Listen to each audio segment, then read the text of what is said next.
नमस्कार विद्यार्थी मित्रांनो, स्वागत है तुमचं PS धनुर्धारी या यूट्यूब चैनलवर। परिंदों को मंजिल मिलेगी यकीनन, ये फैले हुए उनके पंख बोलते हैं। वे लोग अक्सर खामोश रहते हैं ज़माने में जिनके हुनर बोलते हैं। तर आज घनमूळ काढायच्या अगदी सोप्या पद्धती आपल्याला बघायचं आहे विद्यार्थी मित्रांनो। तर चला व्हिडिओला सुरुवात करूया।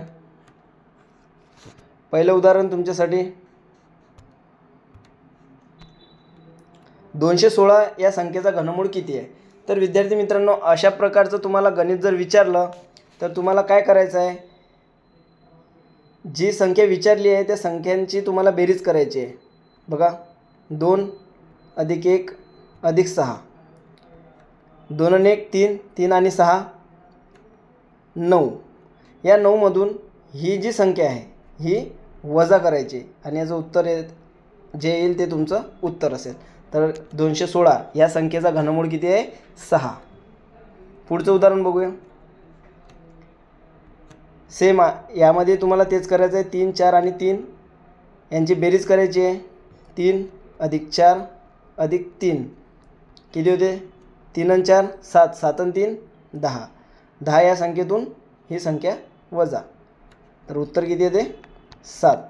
तर 343 या संख्येचा घनमूळ किती आहे, 7।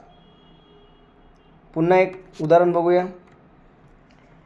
33 75, तर 3 + 3 + 7 + 5 याची बेरीज करायची आहे तुम्हाला। 3 आणि 3 6, 6 आणि 7 13, 13 आणि 5 18, 18तून ही संख्या वजा करायची, किती येते, 15। तर 33 75 या संख्येचं घनमूळ किती आहे, 15। तर विद्यार्थी मित्रांनो, हे गणित तुमच्यासाठी सोडवा, ज्या पद्धतीने मी सांगितलं त्या पद्धतीने सोडवा आणि उत्तर तुम्हाला कमेंट बॉक्समध्ये करायचं आहे, ठीक आहे।